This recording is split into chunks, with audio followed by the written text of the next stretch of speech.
The helicopter door gaped open at 800 feet. Wind screamed through the cabin like a living thing, tearing at everything not bolted down. Lieutenant Elena Carter felt hands grip her arms, rough and certain, dragging her toward that rectangle of white nothing. Her wrists were bound with zip ties.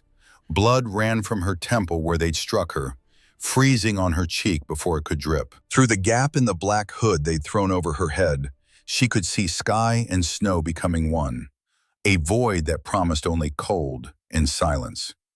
Colonel Viktor Kozlov stood before her, one hand gripping the overhead rail. His scar ran from temple to jaw, a souvenir from Afghanistan that had taught him to hate Americans.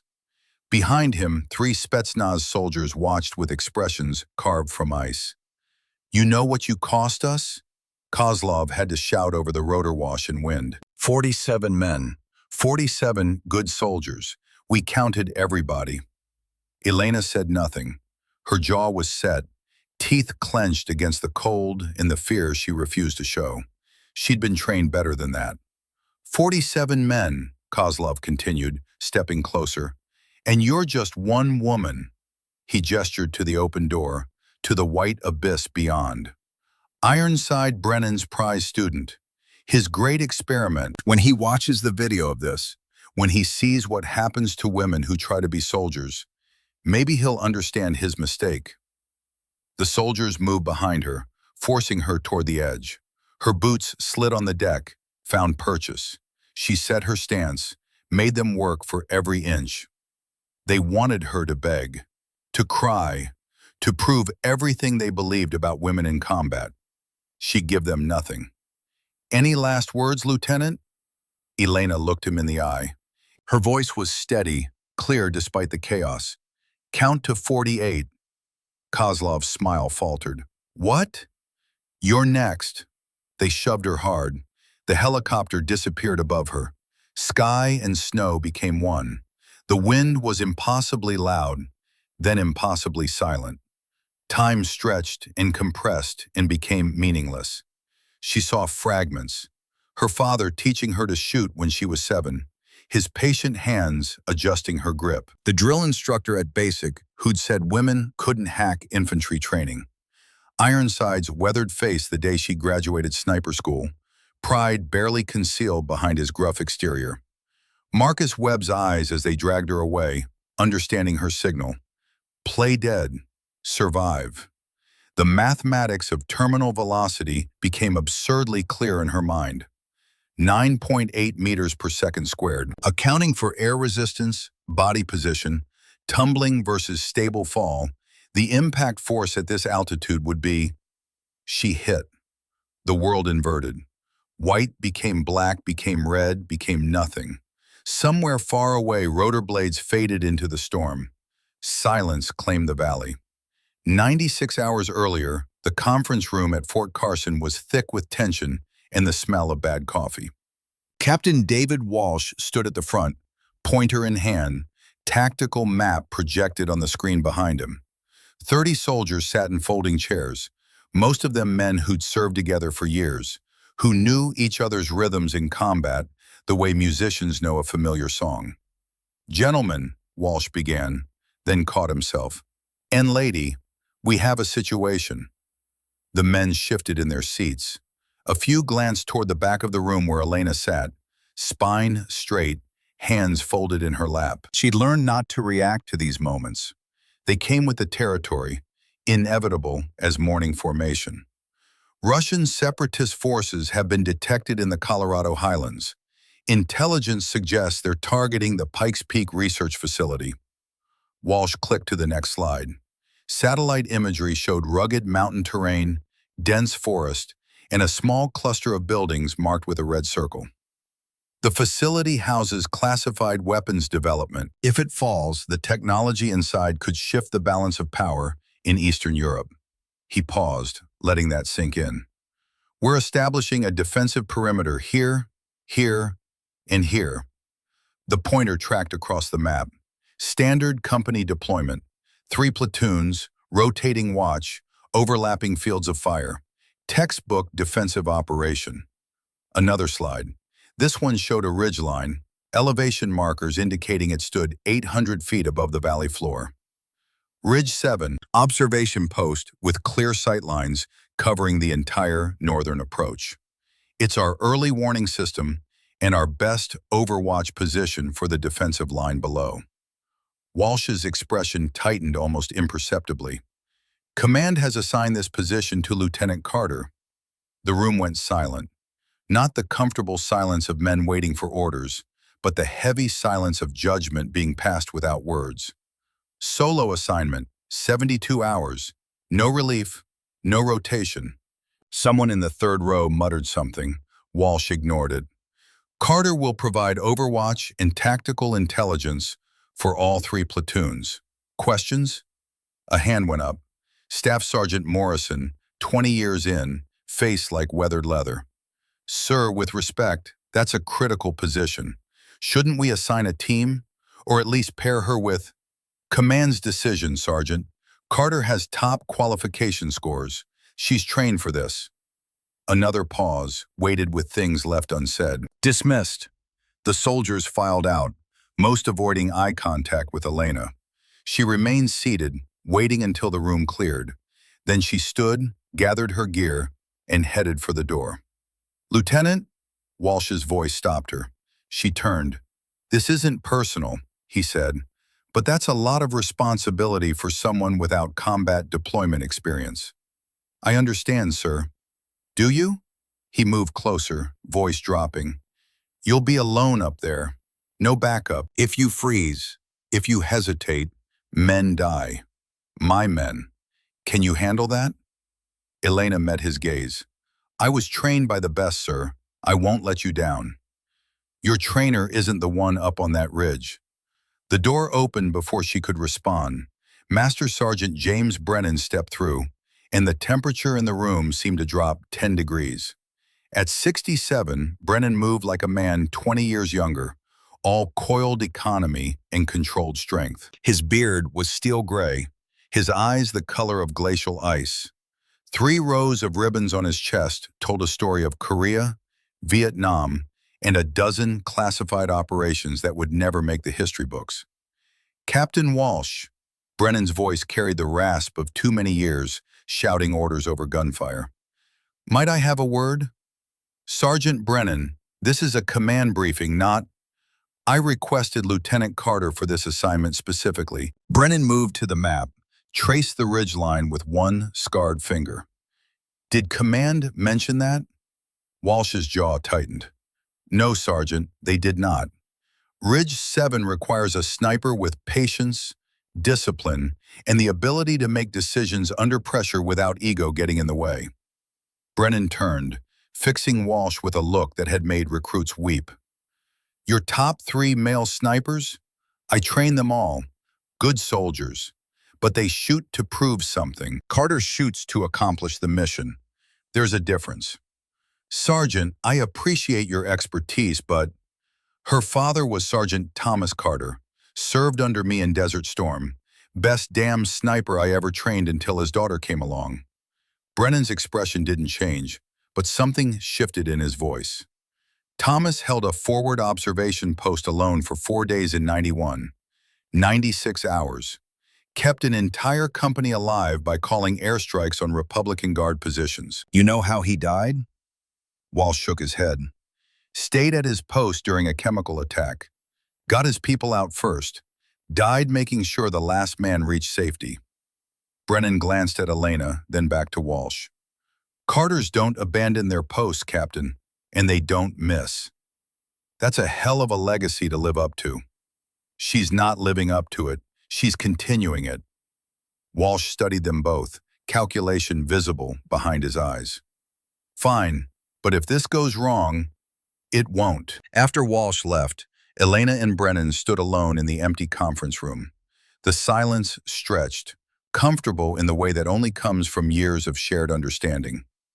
You didn't have to do that, Sarge, Elena said finally. Do what? Defend me. I can handle Walsh. Brennan picked up his cap from the table, turned it in his hands. Your father made me promise something. Night before we deployed to Iraq, We were loading gear and he pulled me aside. He looked at her then, really looked at her.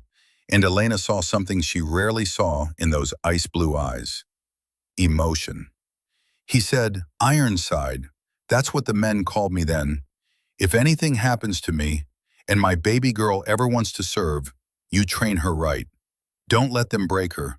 Don't let them make her less than she is. I didn't know that. I told him nothing would happen. Told him he'd train you himself. Brennan's voice roughened. I was wrong, but I kept the promise anyway. Elena felt her throat tighten. I won't let you down. I know you won't. He moved toward the door, then paused. Ridge 7 is going to be cold, miserable, lonely. You'll be up there with nothing but your rifle and your thoughts for 3 days straight. Your mind will play tricks. You'll doubt yourself. Remember what I taught you? Patience beats panic. Every single time. He settled his cap on his head. And Lynn, your father would be proud. I'm sure of that. After he left, Elena stood in the empty room, staring at the map. Ridge 7. 72 hours. Alone. She'd been preparing for this her whole life. The climb to Ridge 7 took 4 hours. The trail was steep, switchbacking through pine forests that grew thinner and more skeletal as elevation increased.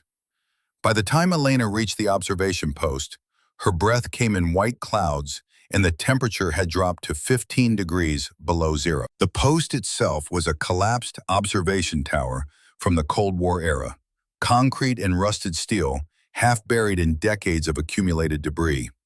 Someone had cleared out enough space for a shooting position, reinforced with sandbags that were now frozen solid as concrete. A small overhang provided minimal protection from the elements. Elena set up methodically. Rifle position first, checking sight lines and angles. Her weapon was a custom-built bolt-action in 338 Lapua Magnum, capable of accurate fire past 1,000 meters. She'd named it after her father, Thomas. Communications check. The radio crackled to life. Ridge 7, this is Base Command. Radio check. Over.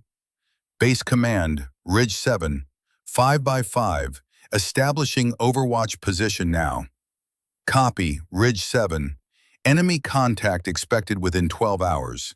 Stay frosty. She settled in, scanning the valley below through her scope. The defensive perimeter was visible as a series of prepared positions, fighting holes in reinforced bunkers arranged in interlocking fields of fire. 3 platoons, roughly 90 men, spread across terrain that could accommodate twice that number. The wind picked up as darkness fell. Snow began falling, light at first, then heavier. Elena wrapped herself in her cold weather gear, checked her supplies. Ammunition, 47 rounds. Water, 2 canteens, both frozen within an hour. Food, MREs that would need to be thawed with body heat before eating. First aid kit, backup radio, knife. Everything a soldier needed to survive alone in hostile territory. Everything except company. Hour 12 came with first contact. Elena was scanning the northern approach when movement caught her eye. 6 figures, moving in tactical formation through the tree line. They wore white winter camouflage, but their movement patterns were wrong for American forces. Base Command, Ridge 7. I have eyes on 6 hostiles, grid 279er. Hostile advance pattern. Recommend alert status. Ridge 7, confirm hostiles. Weapons free, your discretion. Elena tracked the point man through her scope. Young, maybe 22, carrying a PKM machine gun. He moved well, checking his flanks, using cover effectively. Professional. She waited. Let her breathing slow. Let the world narrow to just the scope and the target. The formation advanced to within 300 meters of the defensive line. Still outside effective range for most of the defenders below, but well within Elena's range. She calculated. Wind, 12 knots from the northeast. Temperature, -18 and falling. Range, 680 meters. Elevation angle, -15 degrees. The mathematics flowed automatically, burned into muscle memory by thousands of practice rounds. Breathe in, breathe out. Halfway out, hold. Squeeze. The rifle spoke. The point man dropped. Chaos erupted below. The formation scattered, losing cohesion exactly as she knew they would. The defenders opened up with suppressing fire, catching the disorganized enemy in a crossfire. 5 more hostiles went down. The survivor retreated into darkness. Ridge 7, Base Command, excellent shooting. That's 6 confirmed. Enemy advance halted. Elena didn't respond. She was already scanning for the next threat, knowing this was just the beginning. Hour 24 brought 3 more probes. Each time, Elena identified the threat before the defenders below could see it. Each time, her first shot eliminated a key target, officer, machine gunner, radioman, and threw the enemy formation into disarray. By hour 36, her kill count stood at 21. Captain Walsh's voice came over the radio, professional but grudging. Ridge 7, Base Command, your overwatch is keeping us alive up here. Whatever they're paying you, it's not enough. Elena allowed herself a small smile. Just doing my job, sir. Well, keep doing it. The cold was getting worse. Her water was frozen solid. She'd stopped feeling her toes around hour 20. The MREs had to be thawed inside her jacket, against her body, and even then they were barely edible. Sleep was impossible. The position required constant vigilance, and the cold wouldn't allow rest anyway. She wrote mental letters to keep her mind sharp. Letters to her sister back in Texas, telling her about the snow. Letters to her mother, assuring her everything was fine. Letters to her father, telling him she was holding the line, just like he'd taught her. Hour 48 brought the real test. Elena spotted them through a gap in the snowfall. 2 full squads, 24 soldiers, moving with a coordination that spoke of serious training. Not militia, not insurgents, professional military. She keyed her radio. Base Command, Ridge 7. I have 24 hostiles, advancing in formation. This is a coordinated assault, not a probe. Recommend full defensive alert. Copy, Ridge 7. All stations, weapons tight until Ridge 7 initiates. Elena tracked the formation leader through her scope. Older than the others, moving with absolute confidence. An officer. She could see insignia on his uniform now, partially obscured by winter camouflage. Russian. Not separatists, Spetsnaz. This wasn't a local conflict. This was a foreign military incursion on American soil. Base Command, Ridge 7. Confirm enemy identification. These are Russian Spetsnaz. Repeat, Russian Special Forces. Static. Then, Ridge 7, say again? Russian Spetsnaz. Professional military. This is an invasion, not an insurgent action. A long pause. Ridge 7, maintain position. Command is evaluating. The Spetsnaz formation advanced. They were good, using terrain and concealment better than anyone Elena had faced in training. But good wasn't perfect. She found her rhythm. Breathe, calculate, fire. The officer went down, then the radioman, then the pointman. The formation fragmented. Return fire came her way, rounds cracking through the air overhead, but they were firing blind. She was smoke in the darkness, a ghost in the snow. By the time they retreated, she'd eliminated 8 more, 29 total. But they'd learned something in that engagement. They triangulated her general position. Not precise enough to target her directly, but enough to know someone was up on Ridge 7.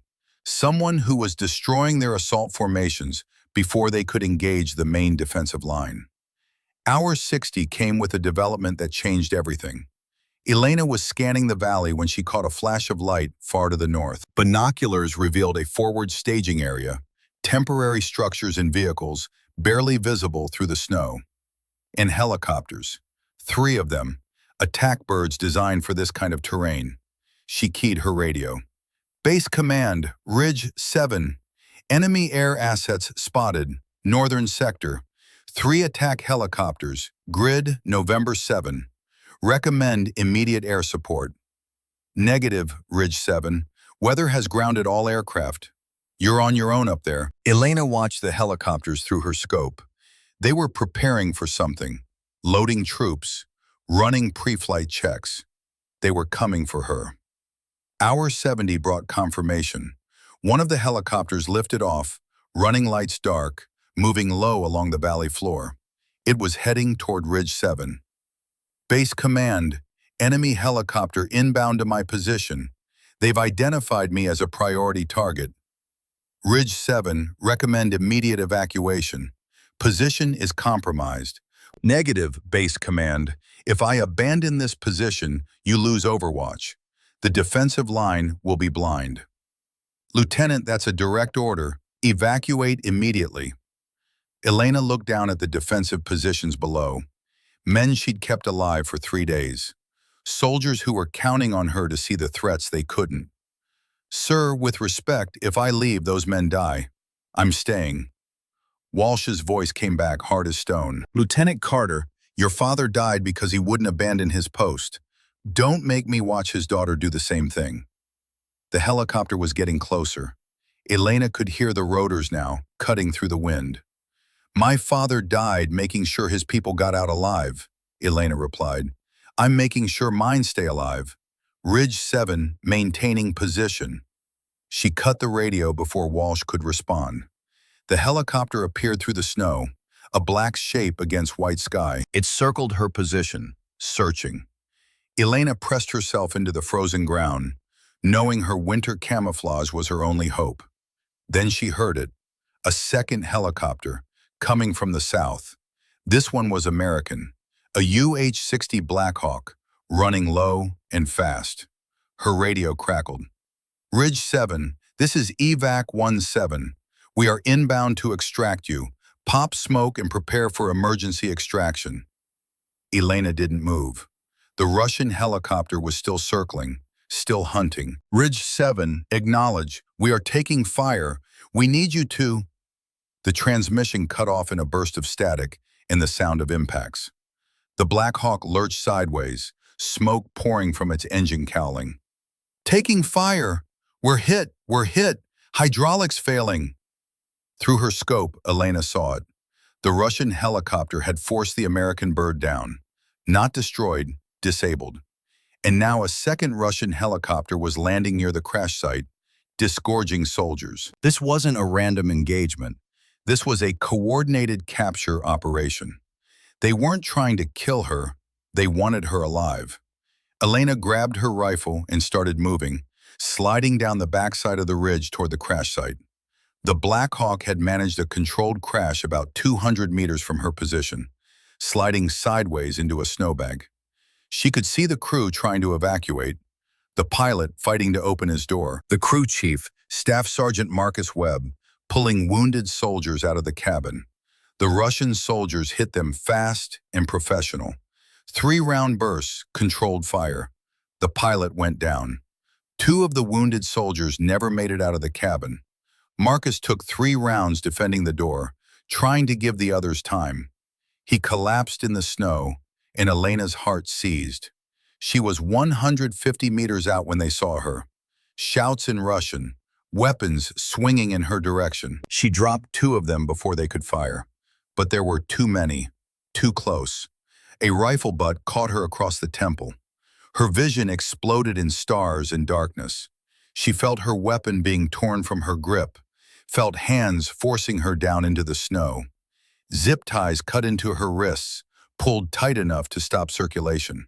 Someone grabbed her hair, lifted her head. A face filled her vision, older than the soldiers, with a scar running from temple to jaw that pulled his mouth into a permanent sneer. "The sniper," he said in accented English. "Lieutenant Carter, Ironside Brennan student, you've caused us considerable trouble." Elena tried to speak, but blood filled her mouth from where she'd bitten her tongue. "Your father was Thomas Carter, yes? Desert Storm hero. Died at his post like a good soldier. Kozlov smiled. Brennan will be heartbroken to lose both father and daughter to their foolish American stubbornness. He released her hair, let her head crack against the frozen ground. Take her. They dragged her past Marcus. He was still alive. She could see his chest rising and falling, see his eyes tracking her movement. She caught his gaze, held it for one precious second. She blinked twice. Slowly, deliberately, the signal they'd practiced in training. Play dead. Marcus's eyes widened slightly, understanding. Then they threw a hood over her head and dragged her to their helicopter. The rotor washed through stinging snow into what little exposed skin she had. Hands shoved her into the cabin, forced her down on the deck. The helicopter lifted off. Elena counted seconds in her head, building a mental map despite the hood and the fear.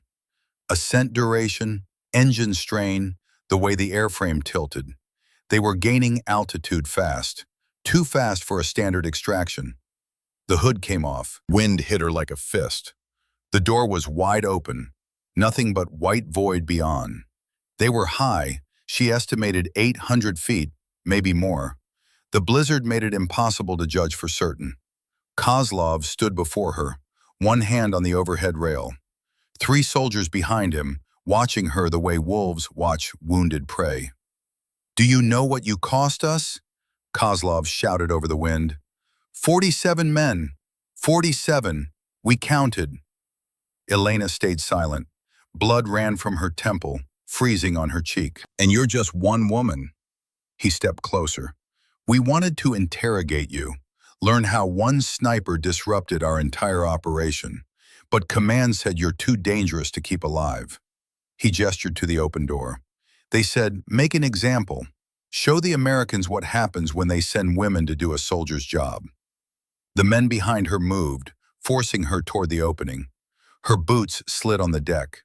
She found purchase, set her stance, made them work for it. "You think you're special?" Kozlov's smile widened. "Sniper or not, you're just human, just meat and bone, and meat doesn't fly." They reached the edge. Wind tore at her clothes, trying to pull her out. Below, nothing but white death. Kozlov leaned in close. "Your defensive line collapsed 20 minutes ago. Everyone you protected is dead or dying. You failed, Lieutenant.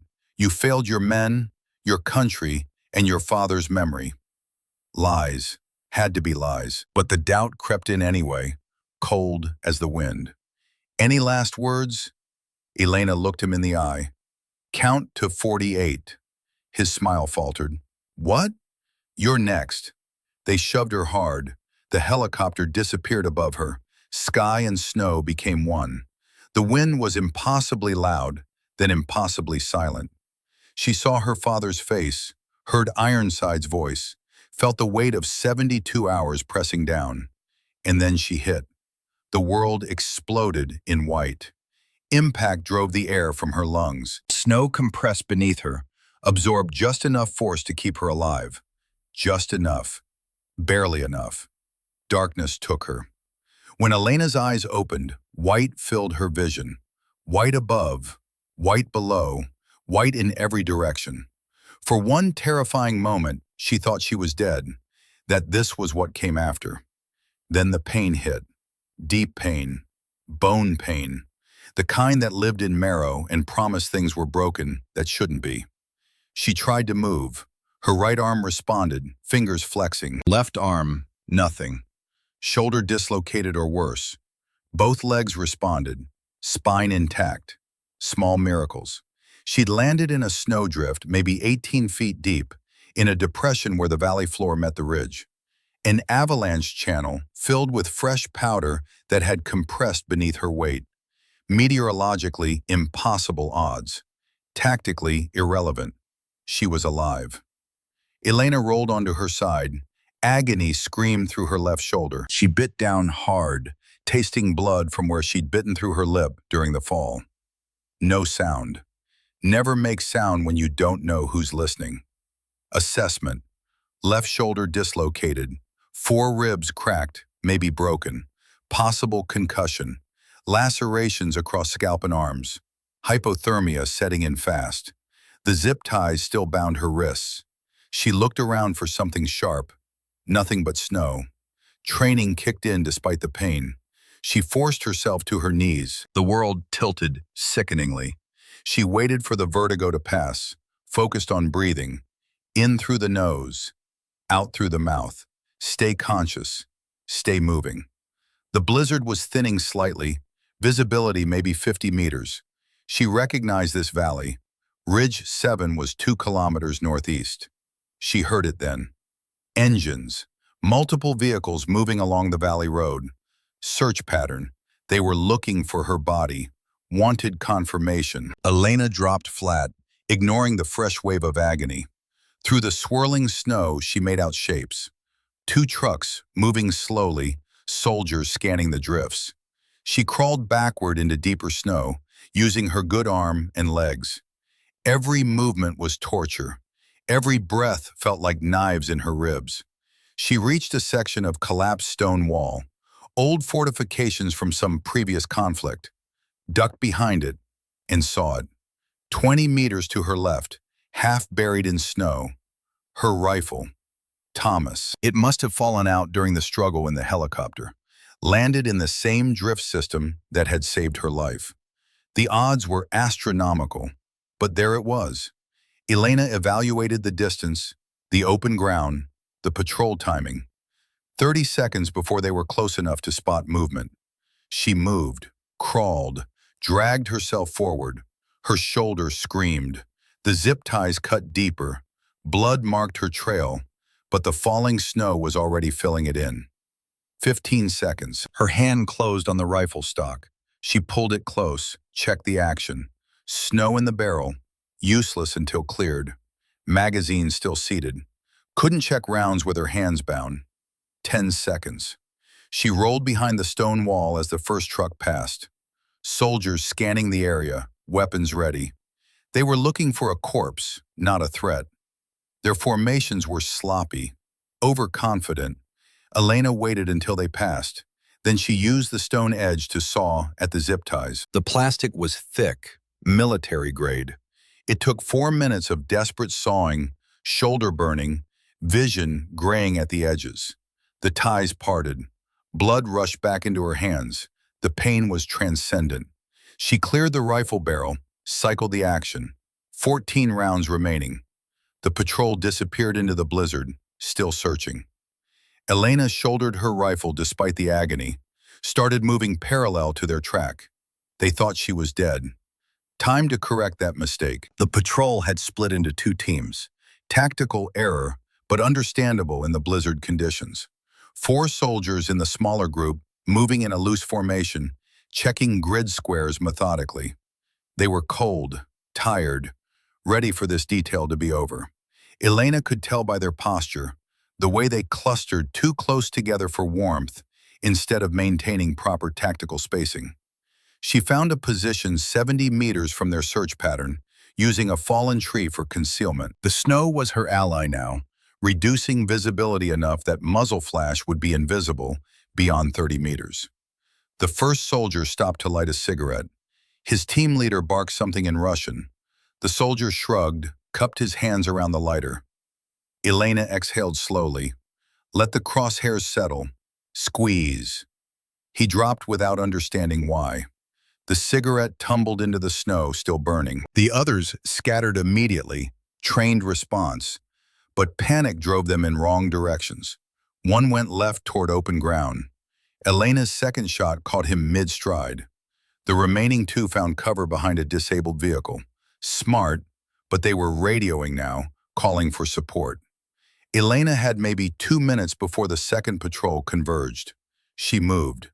Staying in one position after firing was suicide. The snow helped, but she was leaving tracks. She had to finish this fast. The blizzard intensified suddenly, a white wall of zero visibility. Elena used it, circling wide to approach the vehicle from the blind side. Her shoulder was on fire, her ribs grinding with every breath. She compartmentalized the pain, turned it into background noise, something to acknowledge and ignore. She heard them before she saw them. Stressed breathing. The metallic click of a magazine being checked. Fear had a sound. Elena came around the vehicle's rear bumper, low and fast. The first soldier was watching the wrong direction. She put him down with a controlled pair to center mass. The second soldier spun, rifle coming up, too slow. Her third shot took him high in the chest. He fell backward, weapon clattering against the vehicle. Silence. Elena checked each body, collected ammunition. 17 additional rounds, plus one functional radio. She pocketed both, started moving before the second patrol arrived. She heard their trucks before she saw them. Engines revving hard, emergency response. They found the bodies within minutes. The radio erupted with frantic Russian. Elena was already 200 meters away, climbing toward higher ground. Let them panic. Let them waste time securing the area, calling for air support that couldn't fly in this weather. She found a rocky outcrop that offered both cover and sight lines. From here, she could see 3 different approach routes into the valley, and in the distance, barely visible through the snow, the enemy forward base. A cluster of temporary structures, vehicle park, communications array, maybe 70 personnel. Far too many for a lone sniper to assault. But she didn't need to assault it. She just needed to make them afraid. The radio crackled. All units be advised, hostile sniper active in Sector 7. Extreme caution, high-value threat. Hostile sniper. They still didn't know it was her, thought maybe she had backup. An extraction team. Good. Let them think that. Elena settled into position, slowed her breathing. The cold was getting worse. Hypothermia advancing despite her movement. She had maybe 6 hours before her body started shutting down. 6 hours to do maximum damage. Through her scope, she watched the base come alive. Soldiers running to defensive positions. Officers shouting orders. Vehicles starting up. They were organizing a sweep, preparing to hunt her. Elena smiled despite the pain. Let them come. She'd spent 72 hours holding a defensive line alone. Now she had no line to defend, no rules of engagement, no need to stay in position. Now she was just a hunter in the snow, and they were the prey. The first kill came as what passed for sunset in the perpetual gray of the blizzard. A supply truck moving alone between the forward base and the main highway. Elena let it pass her position, then shot out both rear tires from 300 meters. The truck slewed sideways, jackknifed into a ditch. The driver emerged, cursing. His passenger jumped out, weapon ready, scanning for threats. Elena waited, controlled her breathing. Let them think they were safe. 2 more soldiers came jogging from the direction of the base, sent to investigate why the truck hadn't reported in. They clustered around the disabled vehicle, backs exposed, attention focused wrong. She took the passenger first, center mass. He folded without a sound. The others scattered, but there was nowhere to go. Open ground on all sides. Snow deep enough to slow their movement. Elena worked methodically. Second shot, third shot, fourth. The driver tried to use the truck for cover, lasted maybe 20 seconds longer than the others. She left before anyone else arrived, melting back into the blizzard like a ghost. The radio traffic changed after that. Professional communications gave way to shorter, sharper exchanges. Fear creeping in at the edges. Unit 3, report status. Negative contact, but we found them. All 4 down, single shooter, long range. Impossible. The woman was eliminated. Confirm visual on hostile. Long pause. Sir, we saw nothing, just bodies.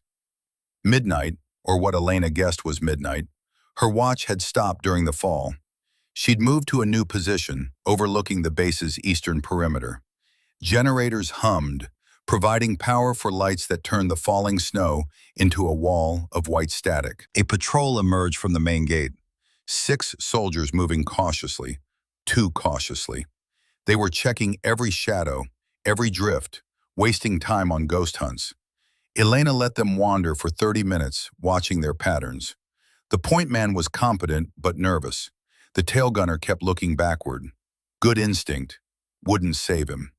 She waited until they were at maximum extension from the base, strung out along a narrow trail between two ridges.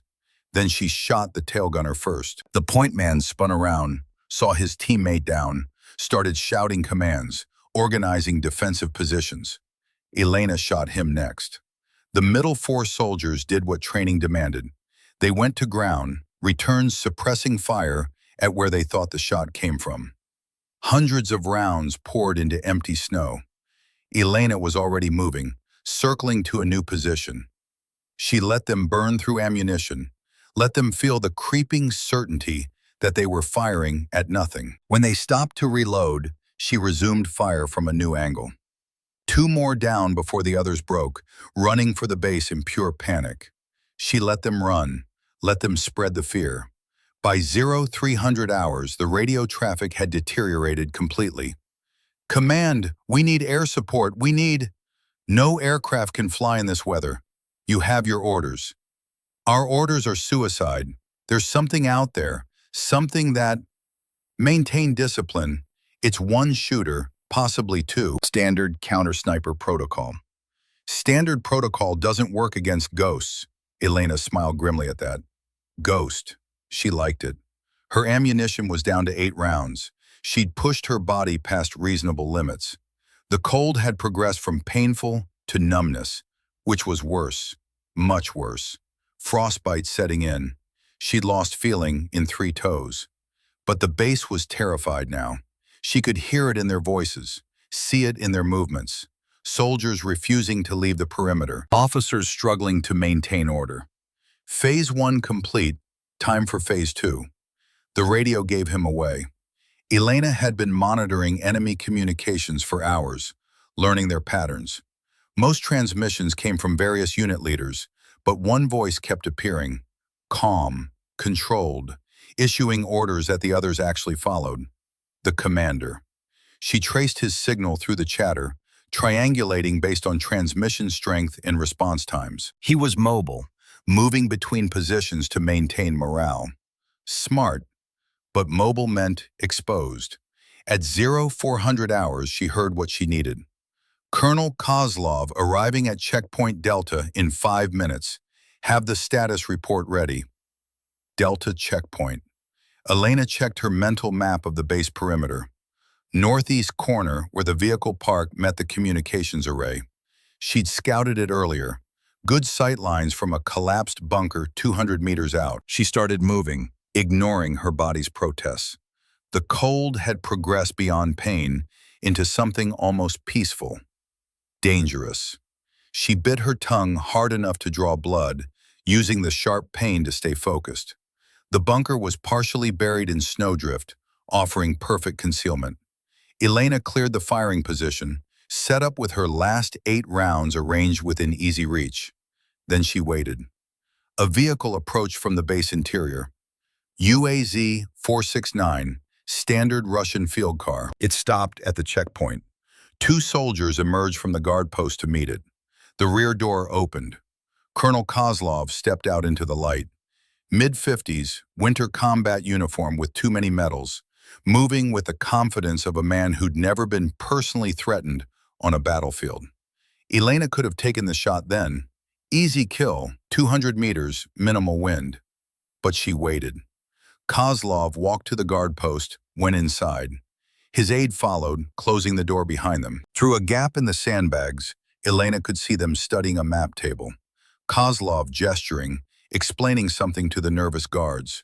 She read lips enough to catch fragments. Sweep pattern, converging vectors, force her into the open. They were planning a major operation. Dawn assault, using the full garrison to saturate the area. They'd learned that hunting her with small patrols was suicide. Now they'd try overwhelming force. Elena made her decision. She shot out the generator powering the checkpoint lights. Darkness swallowed the post. She heard shouts, confusion. Someone fumbled with a flashlight. Second shot. The flashlight exploded in the soldier's hand. Kozlov's aide burst from the door, weapon raised, scanning for targets he couldn't see. Elena dropped him with her 3rd round. The colonel stumbled out behind him, diving for cover behind the UAZ. He had a sidearm out now, firing blindly into the darkness. Panic fire, wasting ammunition. Elena waited. Let him burn through the magazine. Click. Empty. She heard him breathing hard, fumbling to reload. Fear had a sound, and she heard it clearly now. Colonel Kozlov, Elena called out in Russian, her voice carrying across the snow. Do you know who I am? Silence. Then, the sniper, from the ridge. I'm the woman you threw from a helicopter. A longer silence. You should be dead. I was. For about 30 seconds, she shifted position, using his voice to maintain her firing solution. Then I remembered something my father taught me. Carters don't quit. What do you want? Count your casualties. You said 47. How many now? No answer. I'm at 63. 13 more since you killed me. I think I'll make it an even 100 before dawn. You can't. This is madness. You're one person. Yes, one person, one woman. Just meat and bone. Elena squeezed the trigger. But meat that learned to fly. Kozlov jerked once and was still. She was already moving before his guards could respond, disappearing into the blizzard like smoke. 5 rounds remaining, 4 hours until dawn.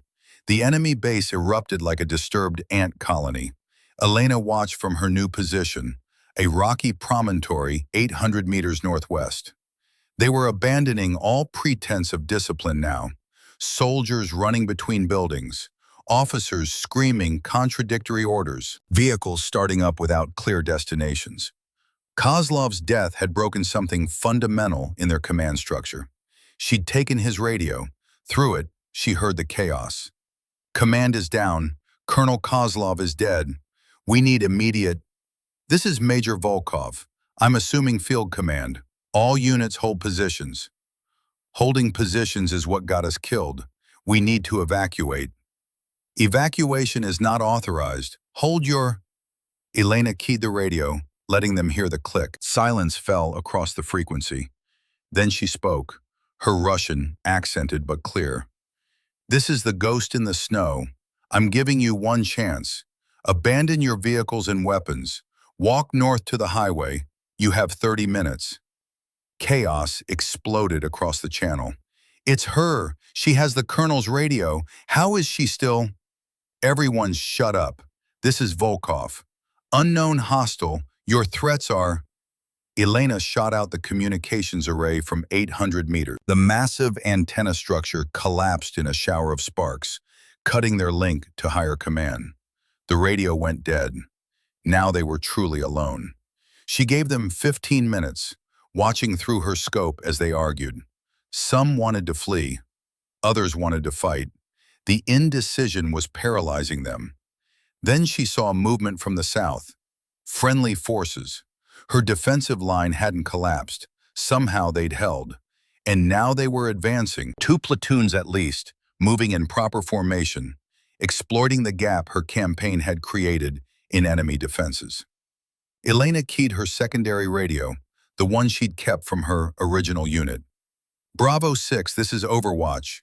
You're advancing into enemy strongpoint, grid November 7. They're disorganized but still armed. I can provide fire support. Static. Then a voice she didn't recognize. Overwatch? We thought you were... Where are you? Doesn't matter. I have eyes on the target. Recommend holding at phase line echo while I suppress their defensive positions. Overwatch, be advised. We can't authorize offensive fire without visual confirmation of friendly forces. You need to... An explosion cut off the transmission. Elena swung her scope toward the base. The enemy was firing mortars, blind shots toward the advancing friendly forces. Decision point. She could identify herself, bring her people into a coordinated assault. By the book, safe, probably successful. Or she could finish this her way. Elena targeted the mortar team. 4 soldiers loading rounds, 1 officer calling coordinates. She dropped the officer first. The team froze, uncertain. Second shot took the loader. The remaining two broke and ran. Her radio crackled. Overwatch, whoever you are, that was beautiful. We're advancing under your cover. Elena moved to a new position, covering their approach. She had 3 rounds left. Had to make them count. The enemy soldiers at the main gate saw the advancing friendly forces and opened fire. Elena targeted their heavy weapon emplacement, took 2 shots to drop both the gunner and his assistant. The defensive fire faltered. "Push through," someone shouted on the friendly channel. "They're breaking." They were. Elena watched the enemy formation collapse. Soldiers throwing down weapons, hands raised. The ones who tried to fight found themselves caught between advancing friendlies and a ghost they couldn't see. 1 round left. Elena scanned the base one final time, looking for any threat to her advancing soldiers. She found him. A soldier in a tower, rifle raised, aiming at the lead friendly element. Last shot. He fell. The rifle clicked empty. Elena set Thomas down gently, almost reverently. "Thank you, old friend. We did good." Then she tried to stand. Her legs betrayed her. 3 days of cold, of stress, of pushing past every reasonable human limit had finally extracted their price. She made it to her knees before the world tilted sideways. Core temperature dropping. Her body was shutting down, prioritizing vital organs, abandoning the extremities. She had maybe 30 minutes before she lost consciousness, an hour before her heart stopped. Elena started crawling toward the enemy base, toward the sounds of gunfire and shouting men. She left a trail of blood in the snow behind her, red against white. 20 meters. 30. Her vision was tunneling, the edges going dark. She saw her father walking beside her. Not a hallucination this time, just a memory, clear and perfect. The day before he deployed to Desert Storm, they'd walked the fence line of their Texas ranch together. "Dad, are you scared about going to war?" "Terrified, baby girl." "Then why go?" He'd knelt down, looked her in the eye. "Because some things are worth being scared for. Some things matter more than being comfortable or safe. You understand?" She'd nodded, even though she didn't. Not really. Not then. But she understood now. 50 meters. Her hands were numb. She couldn't feel her legs anymore, just knew they were moving because she told them to. "Come on, Lynn," she whispered to herself. "Carters don't quit. Just a little further." The firing had stopped. The battle was over. She could hear American voices now, calling out coordinates, securing prisoners, requesting medevac for wounded. 70 meters. The world was going gray at the edges, closing in like a tunnel. She heard boots crunching in snow. Running. Someone shouted, "Here, I found someone." More voices, closer. Then Ironside's face appeared above her, weathered and worn, and more beautiful than anything she'd ever seen. "I got you, Lynn," he said, his voice rough with emotion he was trying to hide. "I got you." He pulled off his jacket, wrapped it around her shaking body. His hands were gentle despite their size, checking her injuries with the practiced efficiency of a man who'd done this too many times before. "Hey, Sarge," she managed. Her voice sounded far away, like it was coming from someone else. "Did we get Marcus?" "He's alive, because of you." Ironside's jaw was tight.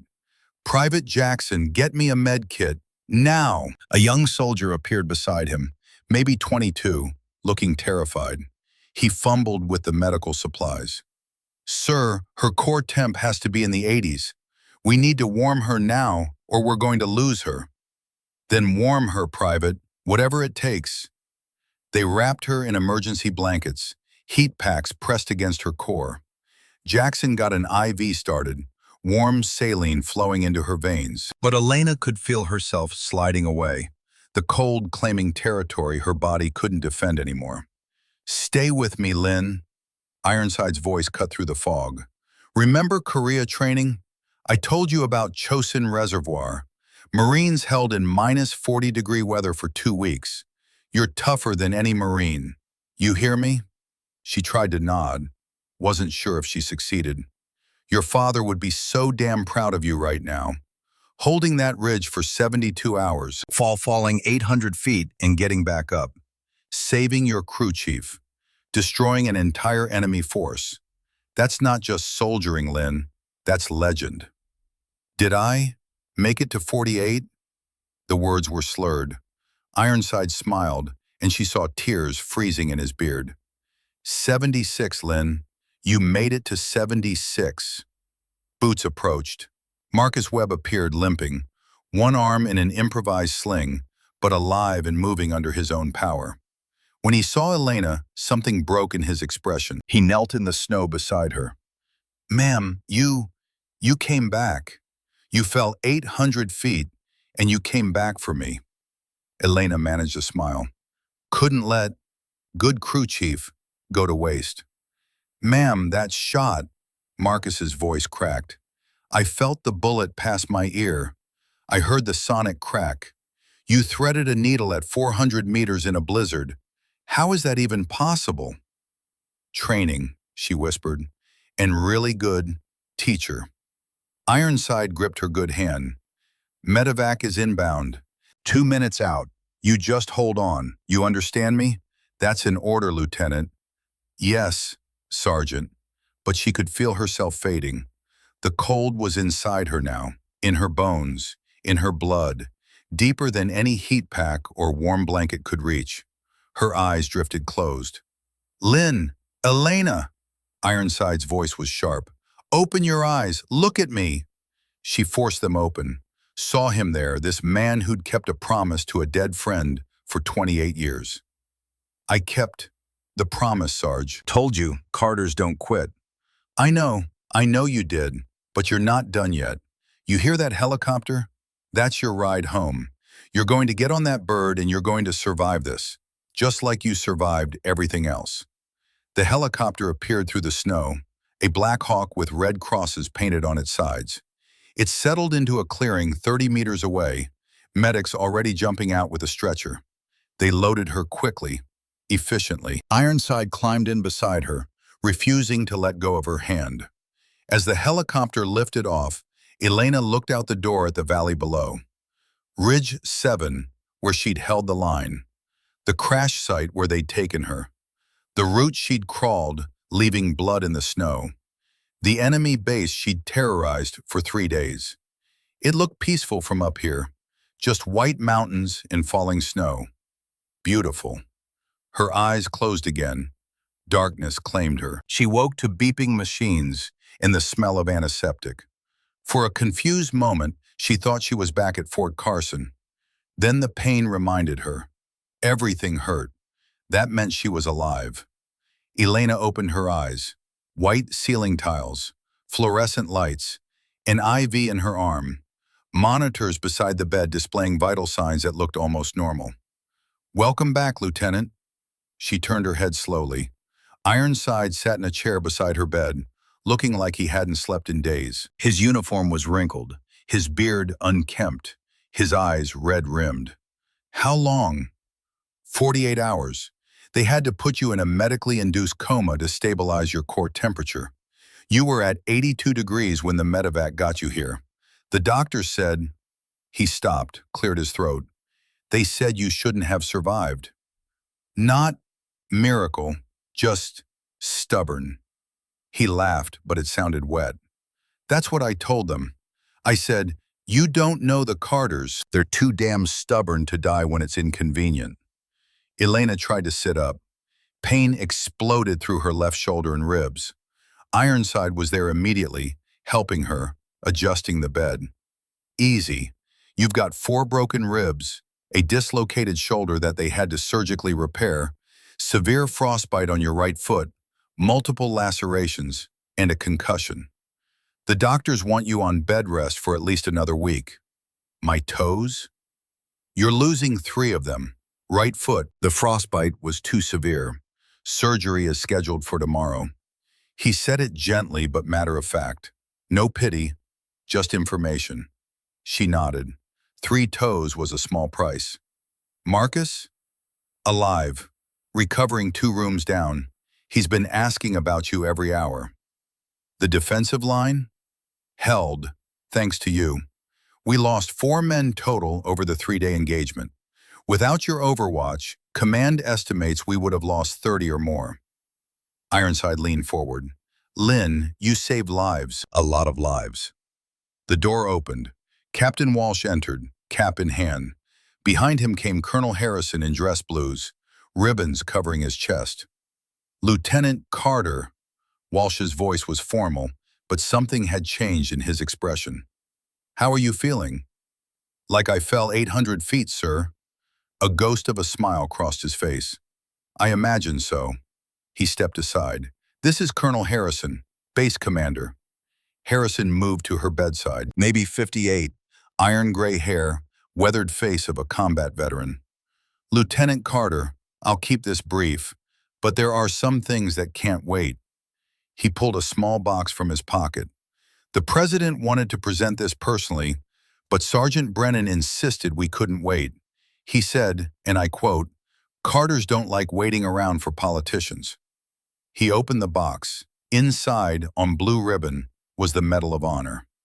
Elena stared at it, unable to process. For actions above and beyond the call of duty, Harrison continued, for holding a critical defensive position solo for 72 hours, for eliminating 76 enemy combatants and preventing capture of classified technology, for refusing evacuation orders to maintain overwatch, for surviving execution and conducting a guerrilla campaign that destroyed enemy morale, and for saving Staff Sergeant Webb with what our analysts call the most difficult shot in modern military history. He pinned it to her hospital gown.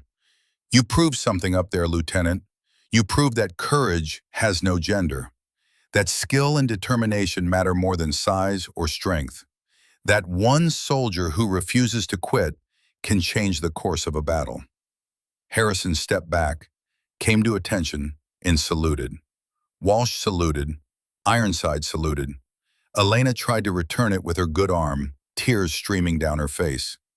After they left, Elena and Ironside sat in silence. Your father would have been so proud, Ironside said quietly. I wish he could see this. Tell me about him, about what really happened. Ironside settled back. For a long moment she thought he wouldn't answer. Then he began. Thomas was the best natural shooter I ever saw. Before you, anyway. We were in Kuwait, setting up forward observation posts. Your father volunteered for the worst position, completely isolated, deep in enemy territory, no support for 4 days. He stared at something Elena couldn't see. Republican Guard units were trying to flank us. Thomas spotted them first, called in airstrikes that destroyed 3 companies, saved hundreds of lives. But on day 4, intelligence detected chemical weapons deployment. Command ordered all forward observers to fall back. Ironside's jaw tightened. Thomas's position was downwind. If he'd stayed to get his equipment, to destroy his codes and maps, the gas would have reached him. But if he'd left it, the enemy could have used that intel to target our artillery. Elena already knew where this was going.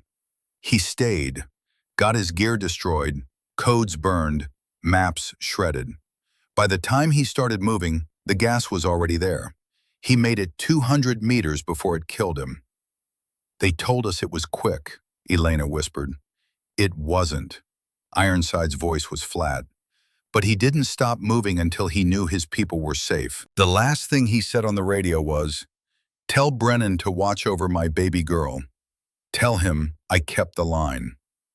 Elena couldn't speak. I made that promise, Lynn.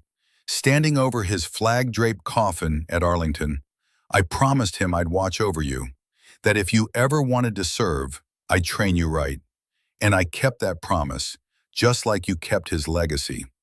He pulled something from his pocket, an old photograph, creased and faded. Young Sergeant Thomas Carter in desert camouflage, standing beside a younger Ironside, both grinning. He'd want you to have this. I've carried it for 28 years. Elena took it with shaking hands. She could see herself in her father's features. Same stubborn jaw, same determined eyes. Thank you, Sarge, for everything. You don't thank family for keeping promises, Lynn. The recovery was hard. The nightmares came, falling, freezing, fighting, but Ironside was always there. Never commenting on the screams, never making her feel weak. He'd just sit and talk until she fell back asleep. Marcus visited when he could walk, standing at attention until she ordered him to sit. I heard the bullet pass my ear, he said one day. Felt the wind of it. Ma'am, that's not just skill. That's something else. That's having a really good teacher, Elena replied. Captain Walsh came by on day 5. He pulled up a chair, sat in silence before speaking. I was wrong about you, Lieutenant. I thought combat experience was what mattered. I was prejudiced, and I'm sorry. You were being cautious, sir. I was being an ass. He met her eyes. You're the best soldier I've ever served with, period. On day 8, they took her toes. When she woke from surgery, Ironside was there. How do you feel? Lighter. The doctors say you'll have full mobility. 6 months of therapy, you'll be back to full operational status. 6 months felt like forever, but she'd survived worse. The physical therapy was brutal. Learning to walk with missing toes meant relearning balance, fighting through frustration and pain. But every time she fell, she got back up. Ironside walked beside her through it all, never helping unless she asked, never letting her quit. Remember what matters, he'd say when she struggled. Not how many times you fall, how many times you get back up. And slowly it got easier. 6 months after Ridge 7, Elena stood at the front of a classroom at Fort Benning. Army Sniper School's newest instructor, teaching alongside Master Sergeant James Brennan. 30 students sat before her, 15 men, 15 women, all watching with expressions from awe to skepticism. One of the male students, cocky despite being untested, raised his hand. Ma'am, no disrespect, but can a woman really handle the physical demands of long-range precision shooting? Let me tell you about a helicopter ride I took, Elena interrupted. She leaned against the desk casually. 4 months ago, I spent 72 hours alone on a mountain ridge in minus 15-degree weather. No food, no heat, just me, my rifle, and a mission to keep soldiers alive. The classroom went silent. I eliminated 47 enemy combatants in those 72 hours. Then they captured me, bound my hands, threw me from a helicopter at 800 feet. They were certain no woman could survive that. She straightened, making eye contact with each student. But I didn't die. I landed in a snowdrift, dislocated my shoulder, broke 4 ribs and started crawling. Found my rifle, freed myself. Then I spent 3 days hunting the men who tried to kill me. By the time friendly forces arrived, I'd eliminated 29 more, destroyed their command structure, and saved my crew chief with a 400-meter shot that had a 3-inch margin for error. The cocky student was staring, mouth open. So to answer your question, can a woman handle the demands? I don't know. Can you fall 800 feet, get up, and keep fighting? Because that's the standard now. Not your gender, your ability to complete the mission no matter what. Ironside stepped forward. Lieutenant Carter is being modest. She's the best sniper I've ever trained in 45 years. You're here because you think you have what it takes. By the end of this course, we'll know if you're right. The only thing that will matter is whether you can make the shot when it counts. The weeks passed. Elena and Ironside pushed the students harder than any of them had been pushed. They learned ballistics and patience in the mental game. And slowly, skeptics became believers. On weekends, Elena would drive to Arlington, stand at her father's grave, tell him about the week. I'm keeping your promise, Dad, teaching the next generation. One Saturday, Ironside joined her. I'm retiring, he said quietly. Elena turned, shocked. Sarge, you can't. I'm 67, Lynn. I've served for 45 years. I've kept every promise, including the one to your father. He smiled. It's time. He pulled an envelope from his pocket. Your father gave me this the night before he deployed, made me promise to give it to you when the time was right. Elena opened it with shaking hands. Inside was a letter dated February 1991. My dearest Elena, if you're reading this, I didn't make it home. I'm sorry, baby girl, but sometimes duty takes us away from the people we love. You don't have to follow in my footsteps. You don't have to be a soldier. I'll be proud of you no matter what. But if you do choose to serve, know this. You are capable of extraordinary things. Don't let anyone tell you otherwise. Ironside promised to watch over you. Trust him. He's the best soldier I ever knew. Remember that I love you. Always. Be strong. Be brave. P.S. If you ever find yourself in impossible circumstances, remember, Carters don't quit. We might bend, we might break, but we never, ever quit. Elena read it 3 times. Then she knelt beside the grave. I kept the promise, Dad. I didn't quit. Even when I fell from the sky, even when everything wanted me to give up. The wind rustled through the trees. And I'm going to keep teaching, keep passing on what you and Ironside taught me. She stood, saluted, then walked back to Ironside. Thank you, Sarge. You don't thank family, Lynn. 5 years later, Lieutenant Colonel Elena Carter stood in the same classroom, watching new students file in. One of the women raised her hand. Ma'am, is it true you fell 800 feet and survived?